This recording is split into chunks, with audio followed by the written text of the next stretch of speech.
Cheers, brother. Good to have you here. Yeah, thank you for the invitation. It's an honour. How have you been, Steph? Good, man. Good. Overall, very good, but there were some shaky moments, as I expressed earlier when I first arrived. I've been back for nearly just a little bit over a week. So I've been back about a week and a half. And when I first landed, it was just, I hadn't been back here for 13 months or so. And it was beautiful being back here. And I jumped into the ocean. I surprised everyone. I didn't tell everyone I was coming back. So that was fun. And I jumped into the ocean that afternoon. I arrived around midday and that was beautiful. And again, really connected to South Beach. Just as I mentioned earlier, as the days rolled, I felt very disconnected. And that was compounded by a few other experiences. And it was a shock to me because, man, every time I come back here, I mean, I love leaving and I love coming back. And that's been a blessing all my life, most of my life at least. And then being back and not having that deep connection that I once had, it just brought up a lot of feelings, a lot of emotions to the surface of my awareness, and just spent the first few days dealing with that. And there was anger, there was frustration, there was sadness, there was a sense of loss, there was a grieving process, there was also that turned into and transmuted into a deeper recognition of myself, a deeper understanding and revolution of where I'm going and where I've been and where I am currently. And so there was that was reconciled also with just the amazing human connections I have here as well, which, man, I was speaking to a client yesterday who was speaking about gratitude, and I was speaking to them about the process of appreciation. You can intellectualize appreciation, and there's nothing wrong with that. That's really healthy. And you can embody appreciation. You feel it run through your courses through your veins. And, you know, when I think about the amazing heart-based connections I have here, I melt, you know, like I'm really, really deep in appreciation for that. And so getting to there, though, I had to move through some muck. Internal muck. Yeah. What was the muck? Can you be descriptive? Yeah, absolutely. So it was. I didn't feel grounded. I didn't feel like I belonged, and so it was not having that belongingness, that sense of belongingness.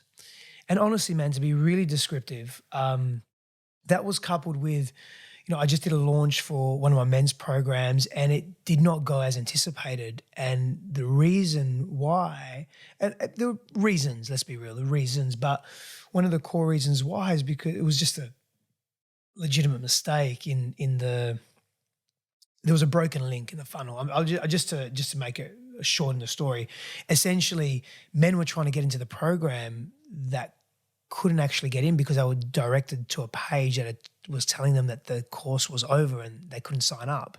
And that wasn't the case, and there was a broken link there. And so all this effort and this energy and this attention and intention that I've been putting into these programs for so long, these journeys for men, and this particular journey, I'd put more effort than any time before. And so that really compounded the fact of, man, I'm feeling isolated. I'm feeling really alone in this. And that was good because I needed to feel that. I needed to experience that in order to get some clarity on this sense of not belonging here. That was all part of it for me. And so, I mean, the reality is that there are men that have joined up, and it's great. We've already started, and it's already a really beautiful journey and process. And I'm very grateful for that and happy with that. And I had to move through that grieving process of I could have served literally another 30 men. And that's a big deal. Yeah. And so we've tried to recoup that, but unfortunately our analytics only go so far in terms of accuracy there. And so again, that sense of loss was compounding. And then, as you probably know, Instagram, particularly with their algorithm, man, it's really affected me. It's coming back now a little bit actually, but in terms of visibility. And so this was all happening at the same time. I'm thinking, am I not meant to be seen? Am I meant to be in hiding? Is my material or my work not good enough? Okay, do I need to refine the message? Do I need to speak differently but still remain authentic to myself and what I want to give to the world, of course, but also give the world or give the people that I can serve what they actually want? And so there was this flurry, this scattergun of thoughts that were going through me, and just dealing with all of that and not allowing that to consume me, and also allowing that to move through me. So not ignoring it, not suppressing it, which is very, very common for so many of us. We numb and we avoid. And I've done that in the past so much. And so finding that balance and feeling not more alone than I've ever felt before, no way, but feeling quite isolated.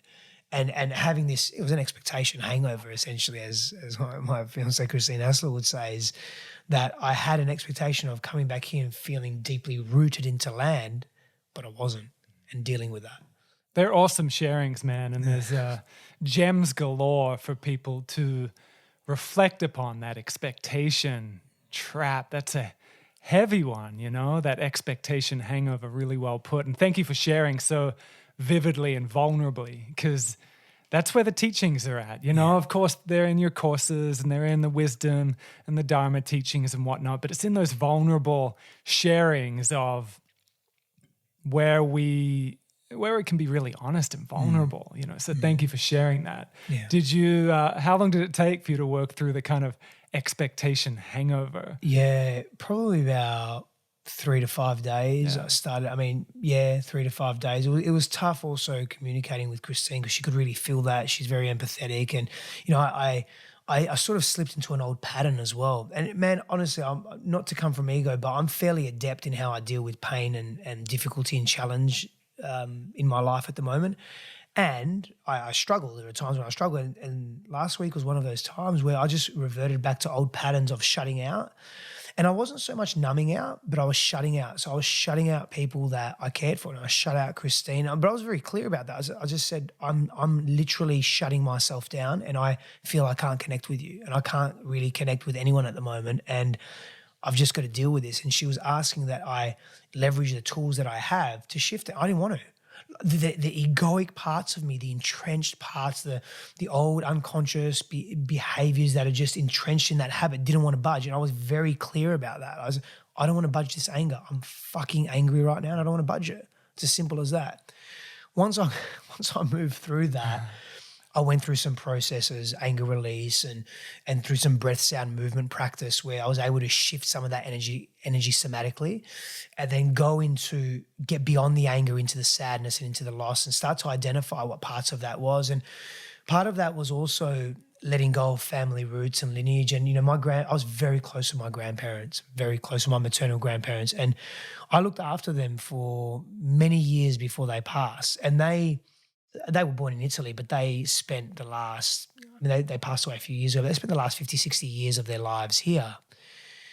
And so, you know, I walked back into my family home and I didn't even feel that connection there. That was tough.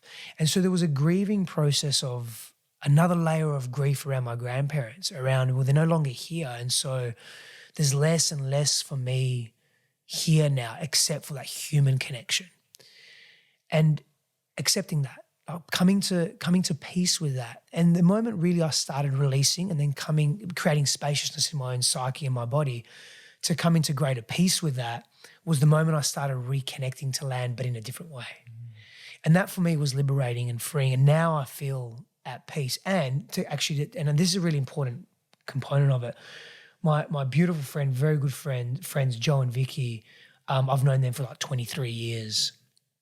And since I was a young teenager, and Joe's a few years older than me, 3 or 4 years old. Vic and Joe are 3 or 4 years older than me. And Joe said, man, don't stay at an Airbnb. Come stay with us. And the moment he said that, it felt good. And I said, you know what? Yeah, I want to do that. And so luckily enough, I was able to get out of my Airbnb. I mean, it cost a bit, but that was irrelevant. And just moved in with Joe. And it just immediately, I got 2 kiddies, 12 and 16. I just immediately felt at home. And that helped, man, being in that nurturing environment, having that support. And I speak to Joe about everything, but it was more of an unspoken support. That was empowering, man. And the reason why I mention that is I think so many of us, we try and do things alone. Like I spent deliberate time in solitude. You know, that was part of what I needed to do to shift and heal and move through and reveal something different. And knowing that I had so many people around me that all I had to do was pick up the phone, that's everything. So many people, men particularly, don't have that.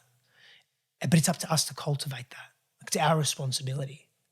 And if that means we have to shift some old stuff, move through some old fears, let go of stubbornness, whatever it may be, in order to forge deeper friendships that are real and authentic, then we've got to take that path. Totally.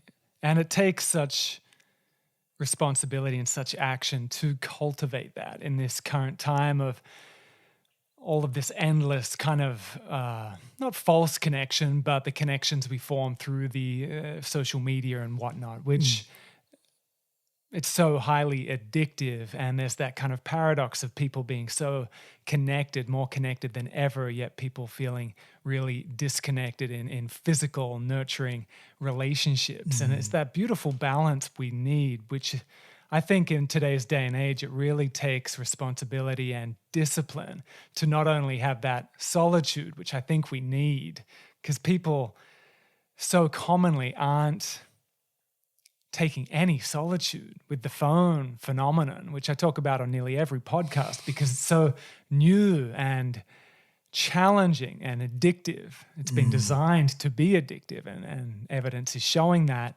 Many people never have moments of solitude.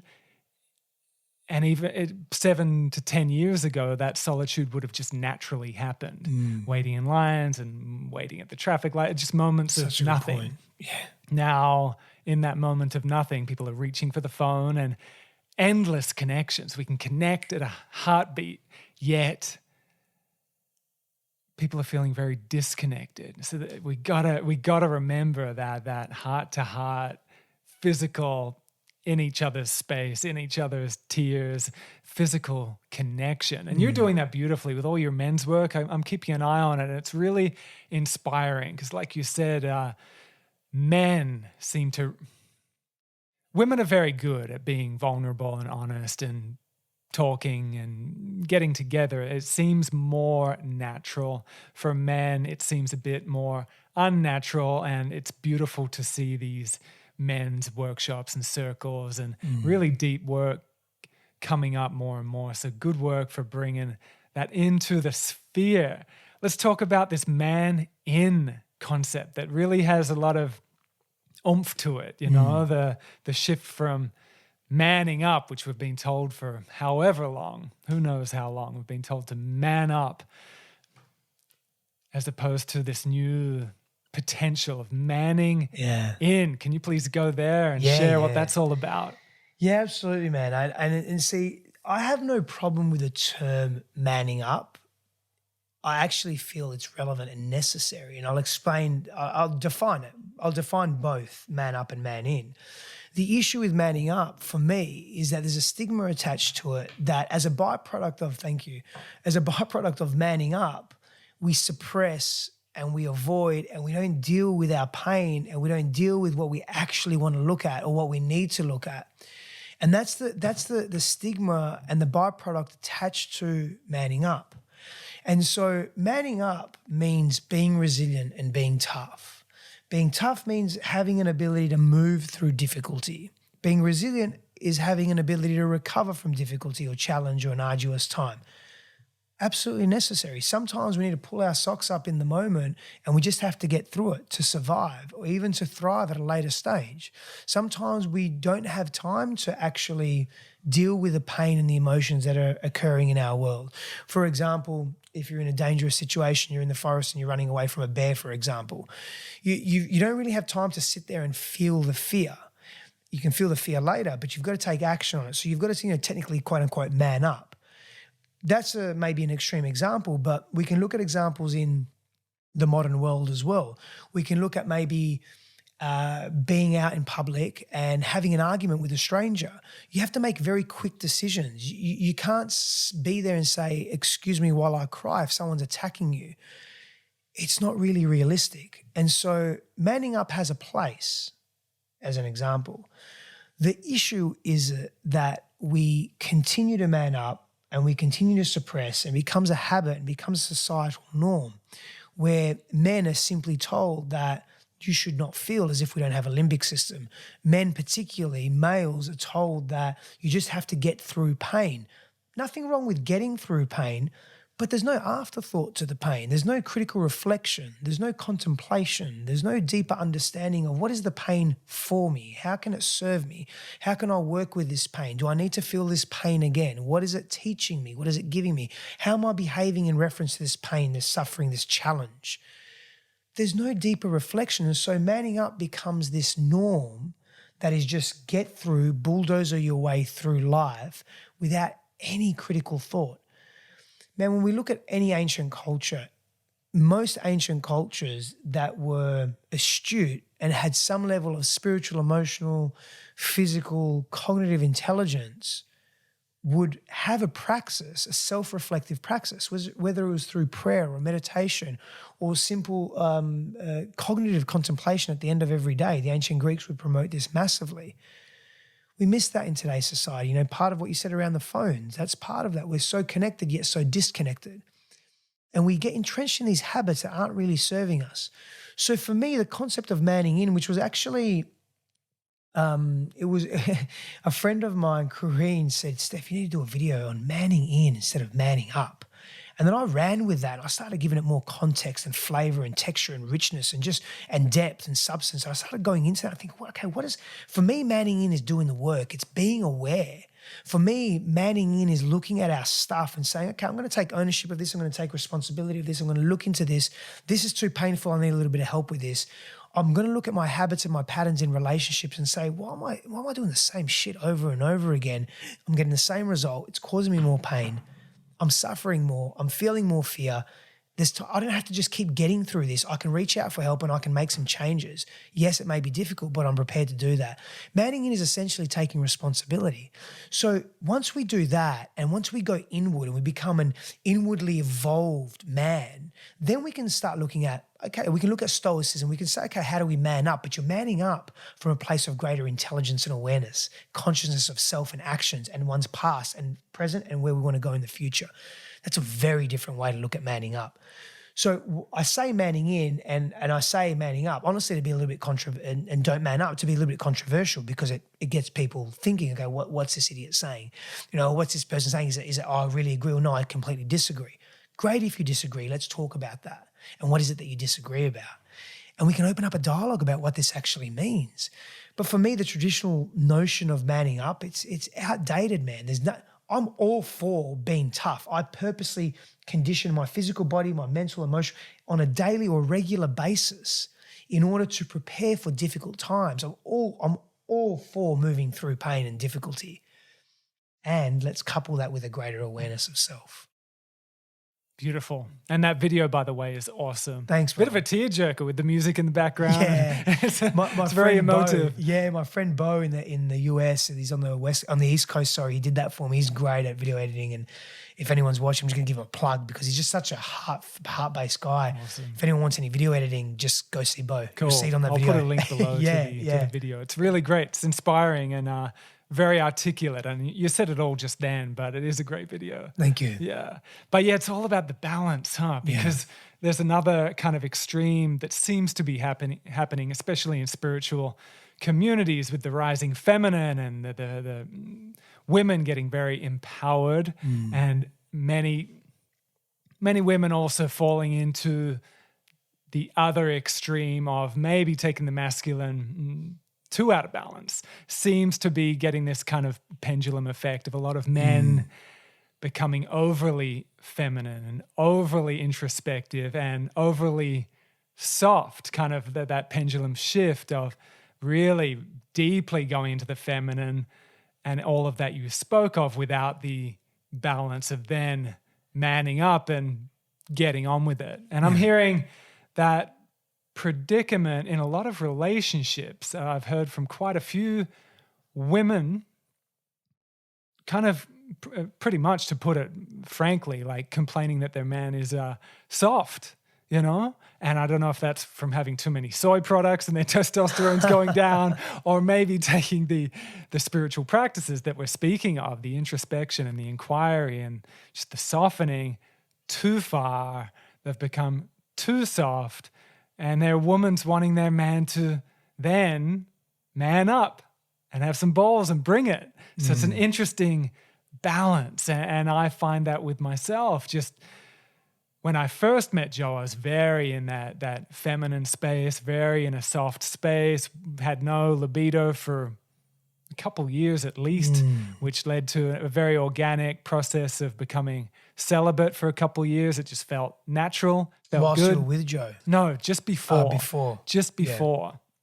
And when I first met her, I was still very much in that feminine space, felt neutral at the time, but looking back, it was a very feminine space. And then having this empowered woman come into my life, it's very balanced, but very empowered. A lot of that Shakti, rising feminine, empowered energy, I felt it be, again, looking back in retrospect, it was kind of confronting for that part of me that wasn't quite meeting her yet. And thankfully, because of the practice and the ability to just watch it, I could kind of step up and kind of meet her where she was at. But I think it can be very challenging being with an empowered woman if we're not willing to also man up. It seems very interesting, the balance, but the manning in for our times is crucial to go within and get honest. I mean, this heavy armoring and heavy kind of tendency as a man, especially to defend and deny and project. I mean, it's just, obviously it's gotten us somewhere. Yeah, but absolutely. Yeah. It's time to break through that into a deeper, exquisite balance. So yeah, beautifully articulated. And men, dive in. You know, it's time to really face our shit. And we're not the only one. I think if people don't have direct community, it can feel very lonely. Similar to what you, I think, expressed when you first got here, that feeling of kind of loneliness. We need to reach out and have Sangha. Like most spiritual practices point out that is the most important thing. Before all the Dharma teachings, before all the introspection, before all that, Sangha, so important. Like feel safe in community. Yeah, feel safe in tribe. Feel safe in resonance of other people. That creates spaciousness and it creates opportunity. You're not going to want to explore your inner self if you can't find food, or if you don't have community that you can rely on, if you don't feel safe in your environment. If your basic needs aren't met, and part of that is social cohesion, if your basic needs aren't met, being introspective is the last thing you want to be thinking about, essentially. And so it becomes imperative, I really agree with you, this concept of Sangha and the community becomes imperative that we seek that and we create that for ourselves in some way, shape or form, whatever that looks like for us.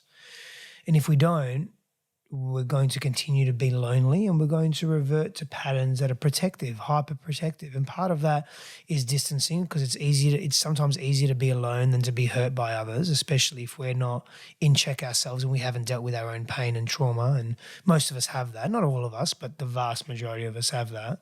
I know I personally did for so long.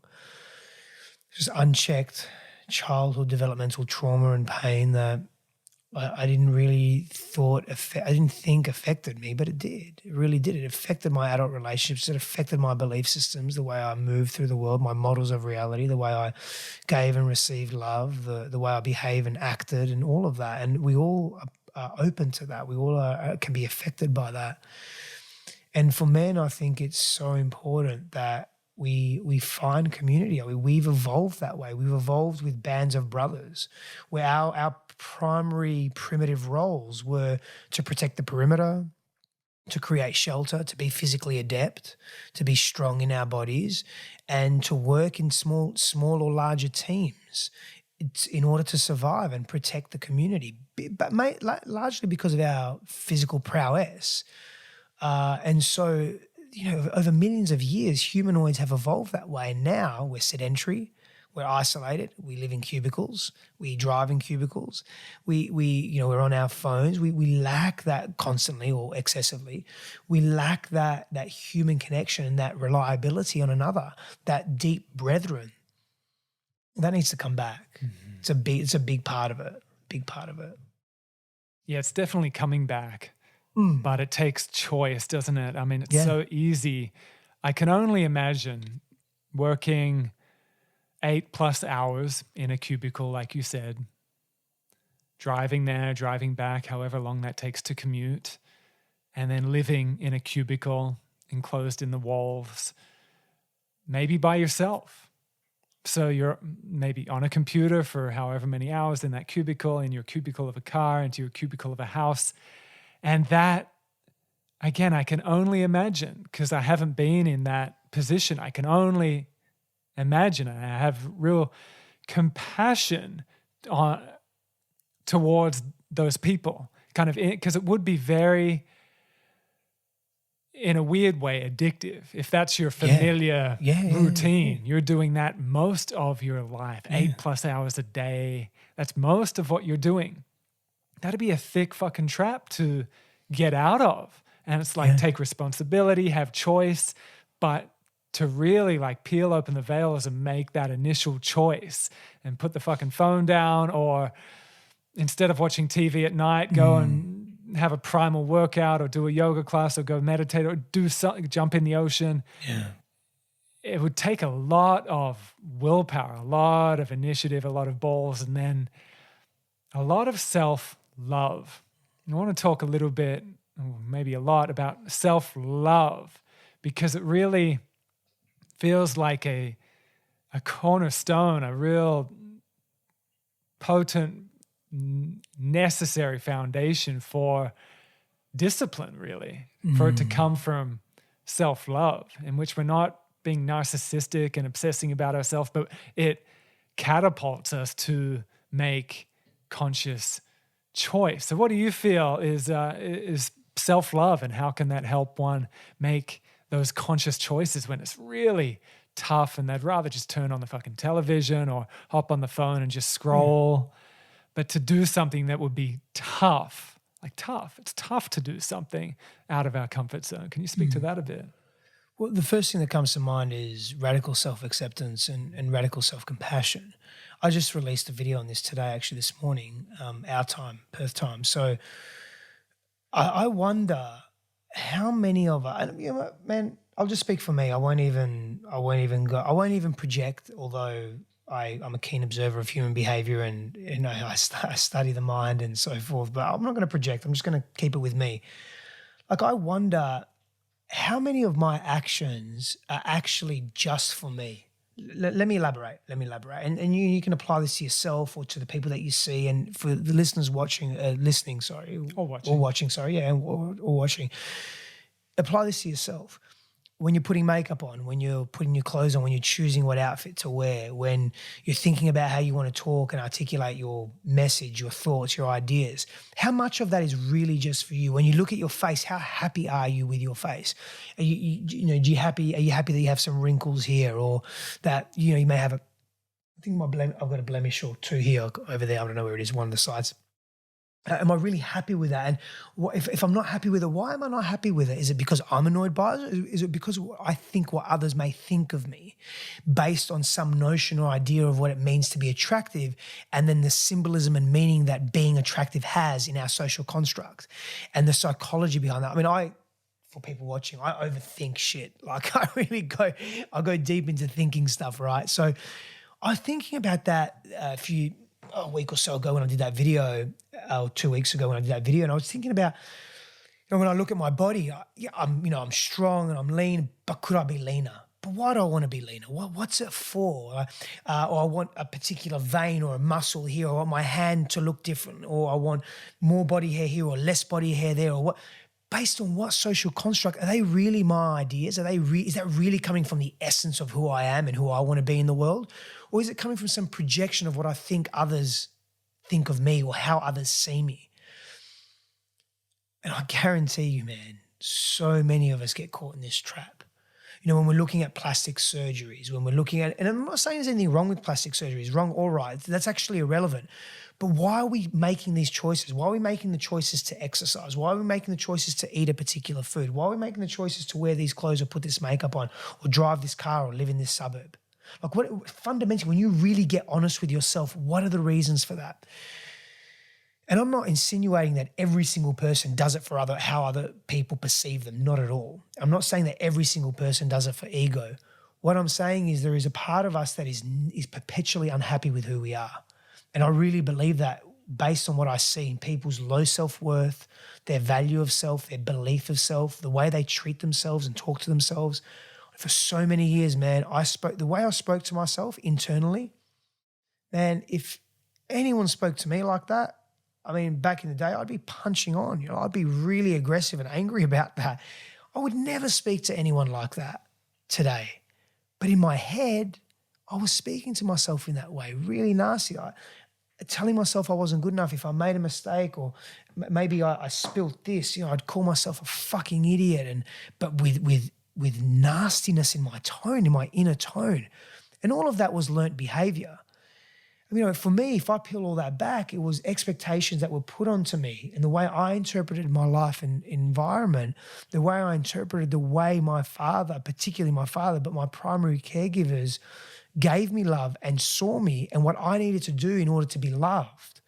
Now I'm going into psychodynamics here a lot, and that's not the be all and end all. I definitely don't want to make it that psychodynamics is the be all and end all of our humanity. It's not. It's a part of who we are. And based on what we've experienced the last couple of 100 years in terms of our accelerated growth, social growth and technological growth, and even relationship growth, the way we bond and connect, and globalization, the way we meet each other and so forth, the mind and the way we see ourselves plays a big role in how we behave and why we behave. So when we come back to this self-love, I don't think many people love themselves. And those that do either have done a deep amount of work to get to authentic self-love, or they think they love themselves and they don't.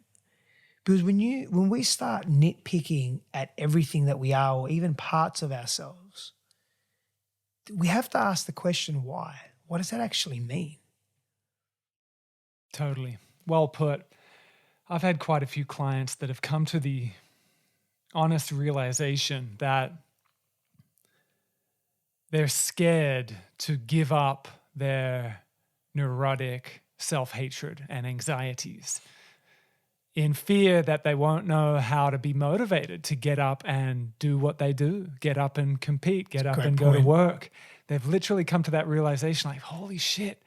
They've been able to see it exactly like how you put it, seeing it clearly for what it is, like a meditative moment of clarity, seeing it, witnessing it, and then being honest, like, fuck, I don't know if I'm ready to let it go. I don't know if I've got what it takes to do what I do 8 hours a day plus without that anxiety, without that self-hatred, without that insecurity that has me needing to one-up everyone, needing to compete over excessively.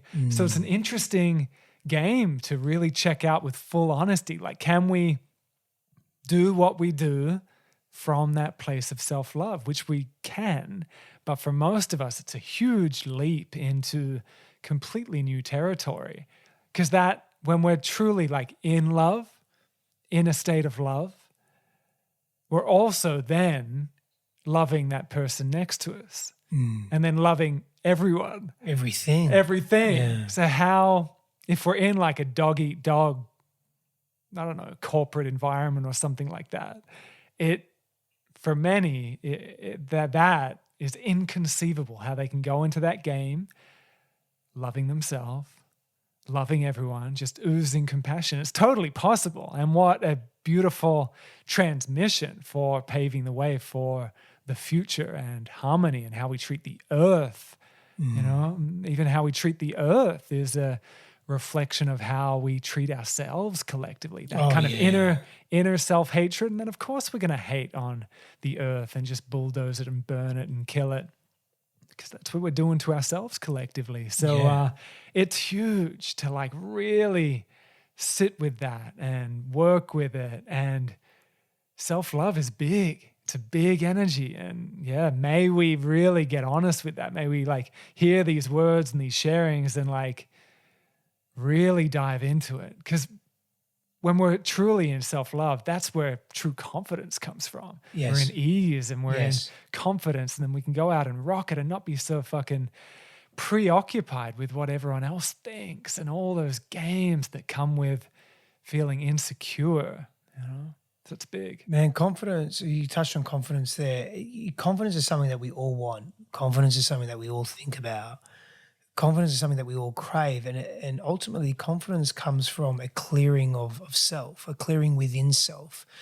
And when we're on point with our belief systems around who we are, just our self-belief around ourselves, around our own capacities and capabilities, around our own truth, when we value who we are and what we bring to the world, and there's nothing intrinsically wrong with comparison. It's, again, why we compare and how we compare. If we excessively compare to the point where our sole purpose is just to simply be better than someone else without actually gaining any wisdom or traction, substance through that process, then it's a lost cause. If our comparison is, if how we compare is at our own detriment, and it makes us see ourselves from a place of fear, scarcity, or deficit, that's not healthy either. So comparison's not the issue, it's how and why. And so we can actually leverage comparison. I can look at you and I can say, wow, man, I'm so impressed and inspired by your lifestyle. And I'm comparing, right? But that's very different to saying, Stuart, can't believe what he's got. He's not that good. Why has he got all that? He's got this great family. Can you see the difference is massive, man. And so I can look at that and say, man, tell me more about how did you get to where you are? You've got your beautiful home, beautiful family. Tell me more about that love that you should. Tell me more about your career. Tell me more about man, I want to, what are some of maybe the tools and techniques, but beyond that, the mindset or some of the hardships you went. But that's a very different conversation to me hating on you and then wanting to be better than you because of egoic reasons. Because that fuel is different. The fuel is fear and scarcity and anger and repressed stuff and unresolved issues. Whereas the other fuel is basically inspiration and growth, expansion, love, right? Freedom. Very different fuels, man, very different fuels. And honestly, I get sometimes caught in that social media trap of comparison where the fuel's not healthy. I look at people and I think, and this is hard to admit, man. I mean, this is really honestly hard to take ownership of. I don't think I've ever said this publicly. I look at people and I think, man, you don't deserve the amount of fame that you have. You don't deserve, when I look at you and I look at your content, I look at what you're producing, you don't deserve that. But that's me coming from ego and bullshit fear. That's me coming from a place of over-comparison and coming from a place of unhealthy comparison and focusing on other people because I'm not prepared to take responsibility for what I need to do to keep refining myself and expanding myself because I've hit a growth edge. Let's be real. That's the truth of it. So it's easier to project upon someone else than it is to take responsibility and ownership in that moment and say, you know what? I'm at a growth edge right now. I'm struggling because that's difficult to admit that in and of itself. And man, hey, I'm struggling. Any human being in today's world, if you're struggling, you're sort of weak, and weakness isn't perceived as a strong value. And fair enough, I get that. But there's ways to support each other through that as well, right? In a more evolved, conscious society. But that projection, that's where it comes from, man. And, I get caught in that trap often. Last week when I was going through my muck, when it rains, it pours, right? That was part of what I was going through as well. And I was looking at other people in the space that I occupy, and I was thinking, fuck you. Why does it seem so easy? Again, assumptions as well, not just projections, but assumptions. Why does it seem so easy for you? And then I fall into the victim state, another old pattern, childhood pattern of mine, because I'm going to be very clear here. For me, the victim state mentality was a protective defense mechanism so my father wouldn't beat the shit out of me. Because if I went up to him playing the victim, it made him feel more guilty for beating me, so the chances of him beating me or abusing me or being volatile with me were lessened. And so that you can see how that survival pattern becomes very, very easy to fall back into, right, as a kid. As a teenager, I used it in the opposite way where I became very hyper-aggressive in the world. And that's another story. But those patterns can come back really quickly. And so if we don't go in, right, this is what I'm talking about, manning in, this is all it is. If we don't go in and pay attention to that, and hey, let me tell you something, all these revelations and realizations didn't come overnight for me. They came with being in solitude.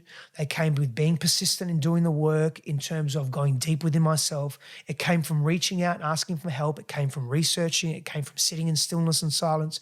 Call it meditation, call it whatever you like, prayer, whatever. It came with difficulty, But when it came, man, it was liberating. And we can have these conversations now, and I can be really honest with it and not be massively charged and not feel super shame about it either, and guilt, because I've been through that. I've already gone through those layers. So now we can have this conversation, we can share, and we can learn together, right? Does that make me less of a man? I wouldn't think so. I would hope not. I'm doubtful. I'm happy to have a conversation with anyone that would think I am, but I don't know what that means. But, so we have an opportunity to really grow beyond our normality and beyond what we're really comfortable with. And in order to do that, we just naturally have to step into discomfort.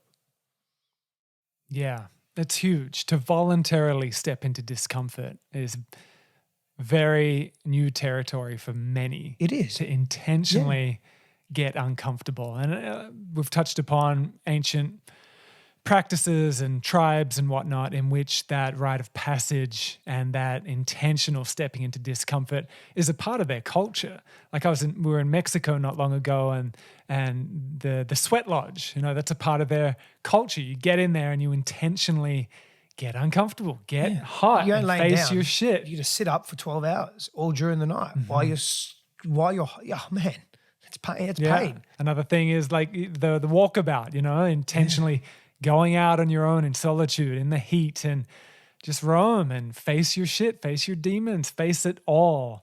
A lot of people are doing the cold plunge now. I do it myself as well most mornings, and it's a great practice. I love it. That's often a part of my meditation. Just sit in that cold for 8 to 10 minutes and watch all of the reactions. Watch it all come up. And it's one of the many ways to intentionally get uncomfortable and learn to be with the discomfort of feeling ashamed, feeling judgmental, feeling angry, and being able to have space around it. But for most of us, it takes really diligent training, like regular practice, meditation practice, these sweat lodges, cold plunge, whatever it may be, going to these men's courses, as well for the women too. But it seems we're directing a lot of this at men, and it's so easy in our nervous system, in our primal nervous system, to default back to that reactive,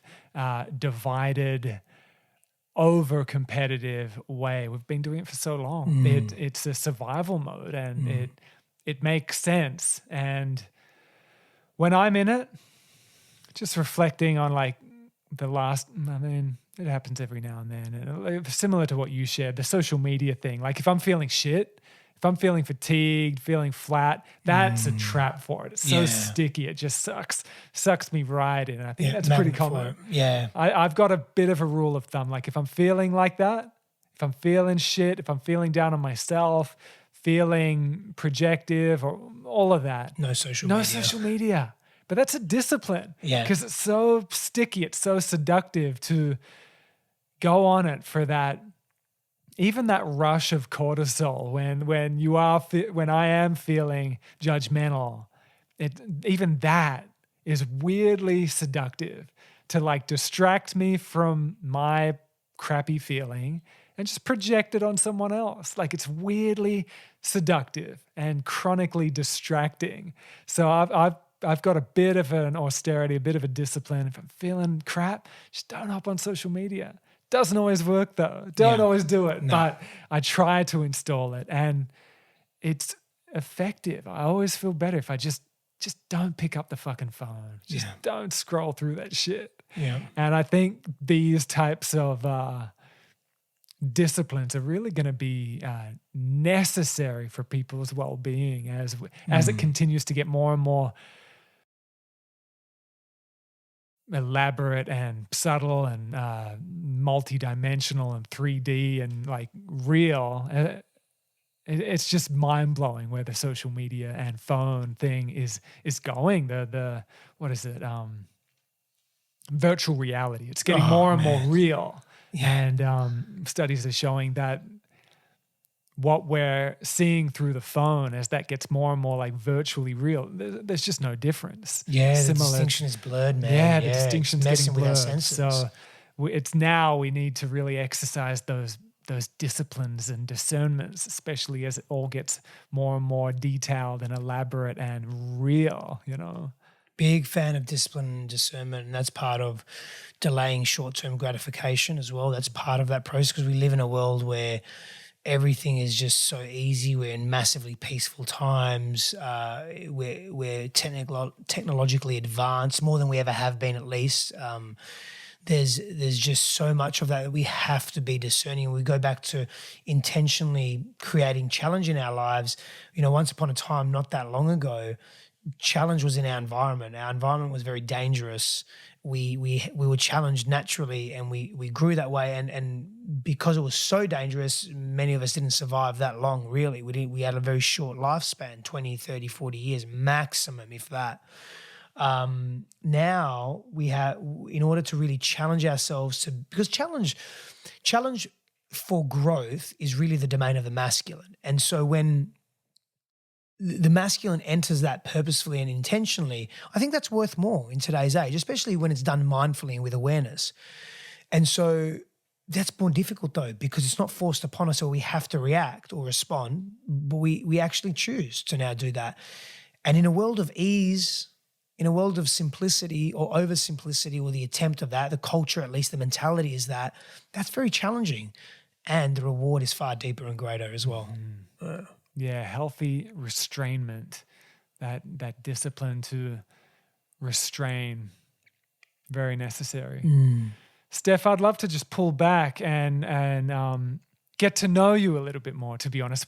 Yeah, man. Can you share of your journey? Because we're kind of just getting to know each other as well. Yeah. I'd love for you to share of your journey to myself and the listeners, of course, of what brought you to studying the mind and sharing these wisdom teachings and these experiences. What initially bubbled up in you? And just please share of your journey to where you're at now, from as far back as you feel like sharing. When did you start to feel this all bubbling up in you? From a very young age, you know, Dr. John DeMartini often says that our voids can become our greatest values. And so for me, one of my greatest values is connection and communication, and also being able to be seen and see others. And so as a kid, though, I felt very isolated, very alone, not seen, not understood, like I didn't belong. I felt very disconnected from my family, disconnected from myself. I had to wear many masks. I thought I did, to protect myself. I grew up in a violent, aberrant family, dynamic, very emotionally abusive, volatile. So one moment, there was more moments than not, but one moment it would be danger and violence and just yuckiness and beatings and volatility and screaming and chaos. And the next moment it was love. And that was very confusing. And so I withdrew a great deal from the world. And, you know, just fast forward for a moment. Like today, I'm really committed to being in the world and teaching and learning and giving whatever gifts I have, and also being surrounded by amazing human beings that I can grow from and then pass on to other people as well. And that passivity as a child, though, it hurt a lot, and wearing all those masks, I just became very confused with who I was. And as an early adolescence, I never had, you know, it was interesting. I was having this conversation today with a few friends, a few men that are in my life, and I said I feel very lucky, very blessed that I get to see. You know, you included, by the way, just from what I see on social media, how I see you show up, and just being in your physical presence as well. But I get to learn from all amazing fathers. You know, I hear kids speaking to their father about, boys particularly, but you know, or even girls as well, just speaking and I say father because obviously I'm a man, so I'd be a father, but speaking to their father about anything and everything. I couldn't speak to my father about anything. Like he wasn't available, either physically or emotionally, couldn't communicate, got hyper frustrated, was always agitated and projected that. Like we didn't, my brother and I didn't have that capacity. We had to learn ourselves. Now, not a bad thing, not a good thing, just is. But I see that, and I see these amazing examples of fathers. And I just think, wow, I feel so blessed because I can take all of this. And so, if and when I have children, which I plan to have children, I'm going to be a really good dad, and I've learned from my father as well, many things. Largely what not to do, but nevertheless, it's still deep learning and deep teaching, right? But I want to go back to when I was a teenager. And so as I segued there for a moment, I was so withdrawn and so repressed that I became very angry and frustrated, and I just imploded. And I became very aggressive as a teenager and a young adult, very angry, fighting all the time. I became, my upbringing, violent, aberrant, short-tempered, until essentially that all unraveled itself. I was in a relationship and I was unfaithful in that relationship. I was disrespectful, not trustworthy. I was just lying in that relationship excessively, lying to myself, lying to her, lying, man. And to watch the pain in her face and to see that I'd hurt someone that I really genuinely cared for was very difficult. And that was a turning point for me a number of years ago. And that really, I had two choices: continue the way I was going and completely corrupt my system and be ignorant to what I'm doing. And, I was experiencing volatility in every area of my life, in my businesses, not so much my health. My health was fairly stable, or always has been actually, which I've been very thankful for. But, in all my relationships and my ventures and my ideas and my purpose and just what I wanted to create and be in the world, all make some serious changes, some really serious changes. And I chose the latter, and I went into that, and I committed I gave up businesses. I went into debt because I survived on credit cards. I was cleaning toilets to survive. I was doing whatever I needed to do, but I was spending time in deep solitude. I sought help, spiritual healers, counselors, guides, psychologists, immersive experiences, shamanic healing. I went towards neuroempowerment, neuroscience. I did anything and everything, man. And I spent a lot of time on myself, a lot of time with me, in deeper meditations and just coming face to face with all the repressed stuff, the shame and the guilt and the pains and the fears and the forgiveness that needed to take place and all the wounding and all of that stuff, and spent years in that space. And where I am today is very free and open. Where I am today is very connected to who I am. Where I am today is very clear, very clear. I'm about to marry the most amazing human being. I mean, to attract that level of beauty in my life at all levels, I can sit here, I'm sitting at the moment, but sit here really proud with verticality and say, well, I have done that work. I've traversed hell and back multiple times. I've hit rock bottom, and I've had my face dragged across that jagged edge, those jagged edges, my face and my balls. Literally my sexuality.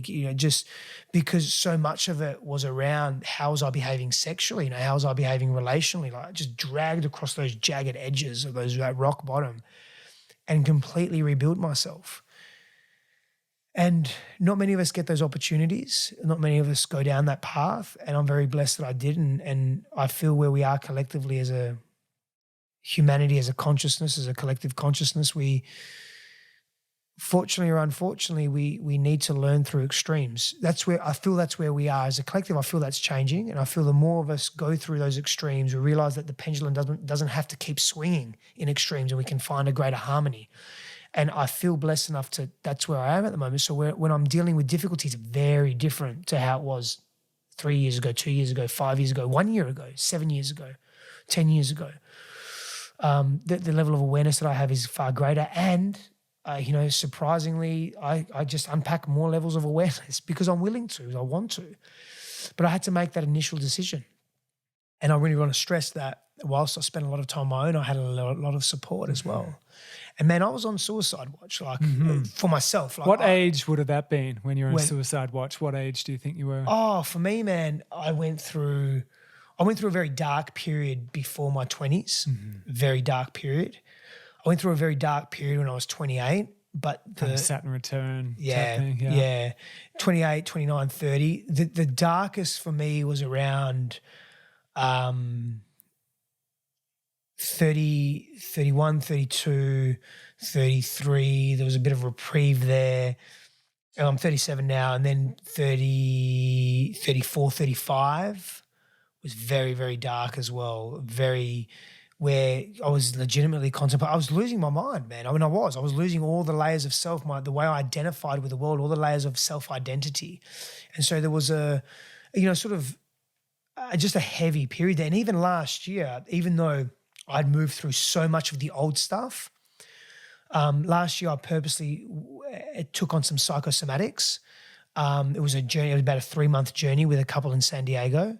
It was very liberating, but man, during it was heavy. And I was with Christine at that time, and so but it was just, again, a lot of changes in my life, but it was beautiful. But I purposely thought, I feel this intuitively, this is the next level of my evolution. Now, I didn't contemplate suicide then, but it's just very, very dark times. But yeah, there were a few sketchy times in my life, in my early 30s, like largely early 30s, where, man, it was scary, super scary. Thank you for sharing, man. Yeah, and once again, lots of gems in there for people to reflect upon, even the darkness and all the way to suicide, contemplating our suicide. When we can be honest with that as well, just like being honest with our anger and being honest with all of our shit. If we're truly feeling suicidal, not only should we reach out for support like you did, but even spiritually dive into that desire just to end it. Yeah, and I did desire that, just to end our suffering. Like most spiritual practices, mystical practices really have maps and ways to really dive into that. We're impermanent physical creatures. It's going to die. There's this karmic unfoldment. We've got all this karma that we're working with. You could end it now, but you're just going to be fucking faced with it next round. So why not die before you die? Went through all of that, bro. Spiritually die. The hero's journey. Yeah. Let it all fucking die. You could kind of like spiritually commit suicide, That kind of— I did that, yeah. That's what Shavasana is. All these yogis doing Shavasana for 5 minutes at the end of the class. Shavasana is meant to be that. Die before you die. And then you come into child's pose and you come into fetal position and sitting up, reborn. That's what it's meant to be in a yoga class. Like die again and again. And it's kind of like a suicide. Letting it all go again and again, letting it all go again and again. It's fucking scary. Scary to constantly spiritually die before we actually die. And then we sit up and it's all a bit unknown, but it is unknown anyway.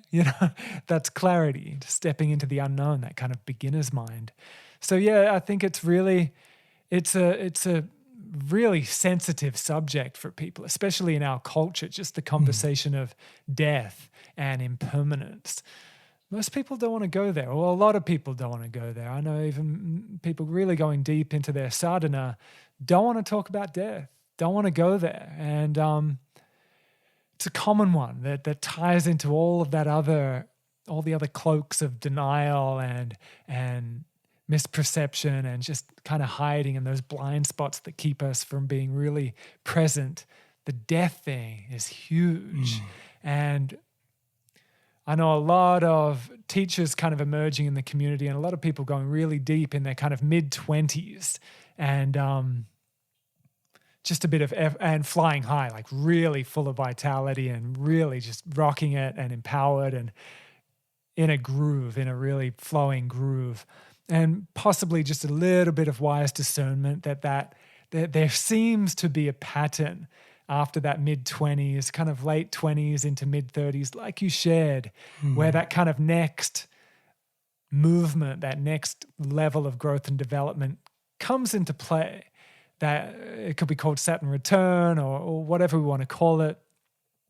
It's real. It happens for most people where it gets challenging again to just keep a level of wise discernment, like, because when that next level of like challenge comes up, often people become attached to how they were. Like, fuck, I thought I had it all together and I was flowing and I was feeling confident and I was radiant and look at me, I look so beautiful.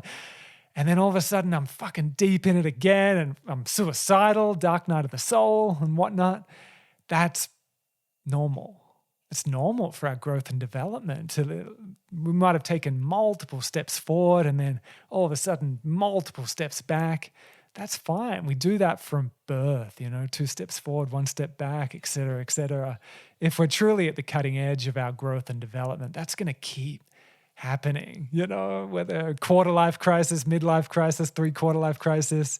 And with these tools and the Sangha and the honesty and support, we can really face all that shit and let it open us up, even that feeling of suicide that I think most people, I know I've felt that, mainly in my teens, and that was one of my first awakenings when I really, it was associated with a drug overdose, a near drug overdose. And I just felt like I was going to die for months in recovery and just thought about pulling the pin time and time again. I was like, fuck, this is just dark and shit.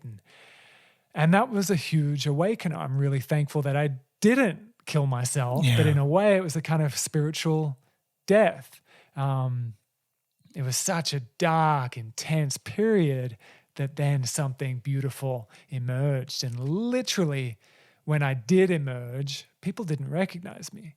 People didn't recognize me. Like there was a full, like you could even say cellular, but mainly like a karmic, subtle, metaphysical transformation, but we gotta, often it's involuntary. Often we don't have a choice, but also I think equally often we do have to make a choice to, again, like we keep touching upon, put ourselves in those challenging situations and face it all, Yeah.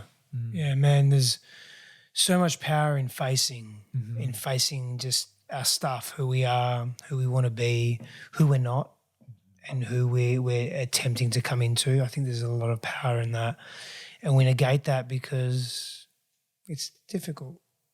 But difficult doesn't have to mean impossible, and it doesn't always have to mean yuckiness. It doesn't always have to mean drudgery and mud and muck, and it just doesn't. It really doesn't. So, we have an opportunity to embrace those cycles and, again, radical self-acceptance and radical acceptance of this is a part of life. You spoke a lot to essentially what you spoke to was the art of dying. For me is what the art of dying is having those conversations. I know in my life right now I've felt love like I've never felt before, for my beloved, for myself, for my service in humanity, for, who and what I come into contact with. And I'm also shedding a lot of layers around, judgment and anger and aggression and guilt and entrenched stuff. There's still layers there.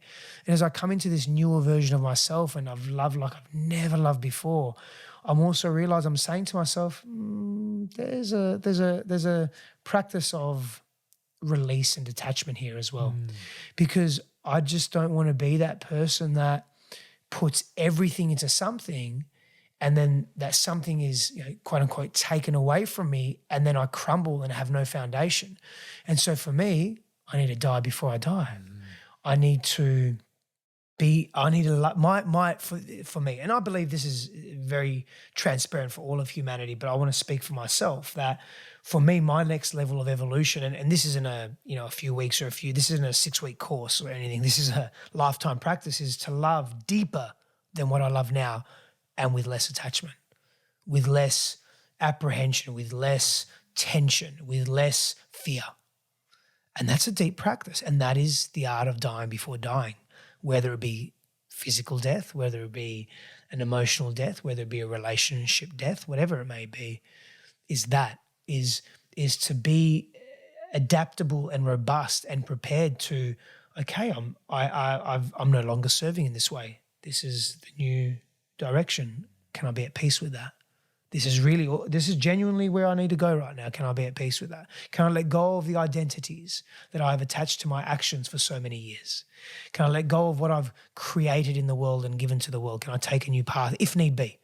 Can I just let it go seamlessly, be grateful, be thankful, appreciative, accepting, and step into, with clarity, prowess, and grace, the new version of me?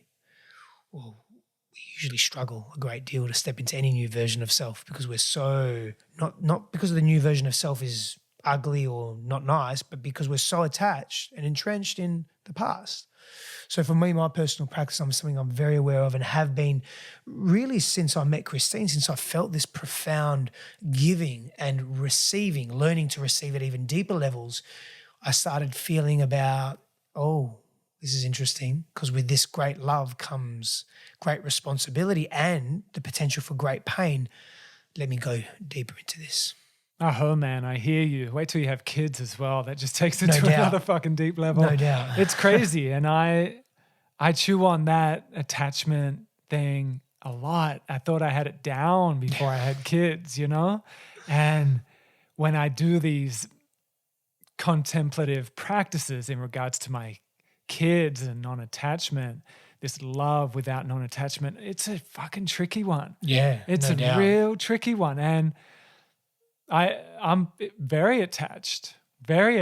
And for me, it's a mystery as to if that is actually possible, to be a good parent and be non-attached. Because you look at these leaders that have laid down the teachings, even the great Buddha, he left his family to attain enlightenment. And he had a vision to serve the collective, the world, and deliver these Dharma teachings and so much. But he did leave his kid and his wife, you know, and it's like there was obviously a kind of detachment. I don't know if his heart broke him, who knows? But it's different to what I'm experiencing. So it's interesting just laying down those teachings that I value so deeply of non-attachment, of unconditional love. Yeah, fuck it. It's a tricky one. If I'm really going to dive deep into it and apply it to my kids, it's not easy. Yeah, I mean, it's a lifetime. Apply it to yourself, to life, and by no means am I saying that it's easy. And like I said, it's a lifetime practice. And again, it's just finding this balance of loving even deeper and more profound with more attention and more presence, especially for men, more vertical presence and clarity and discernment in how we act and how we see and I just going to come back to that word presence, yet not attached to an outcome of how we are given love by the outside world, or how we are revered by the outside world or not revered, and not being attached to the physical body as well. We place so much emphasis in the physical body, man. Okay. I'm the first to say it's interesting. I've spent so many years in health and wellness, in physical health and wellness, emotional, psychological, spiritual, as I am more so now than for the physical wellness. It's more of a personal, private practice. But I used to teach that a great deal in my previous service, in my previous careers, and I would teach so much of that and be in that industry. Yet I was so metaphysical in my beliefs. I was so transcendent of the physical body, thinking myself, the physical has no place. It's a weakness. It's all about spirituality and the non-material and the immaterial. And I've definitely changed my views since then. But it's still being in the world and of the world, yet not being completely determined by the world. And that's fucking tough. But you know what? I'm also having fun exploring that. I really am. And I'm sure it will be a different story once I have children.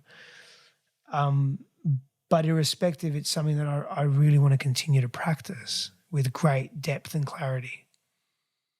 You mentioned the word robust in association with love, which I really want to re-emphasize, because I think there is an ingrained fear, possibly especially in men, that if I'm going to fully be love, I'm going to be excessively vulnerable. I'm going to be overexposed, overly open.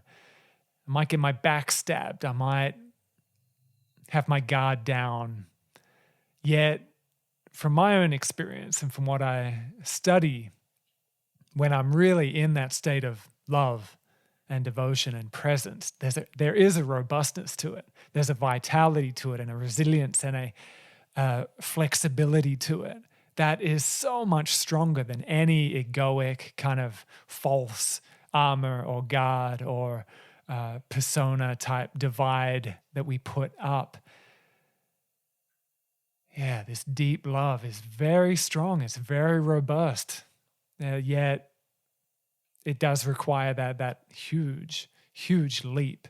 Maharaji up here, that was his main teaching. He didn't have many formalized teachings.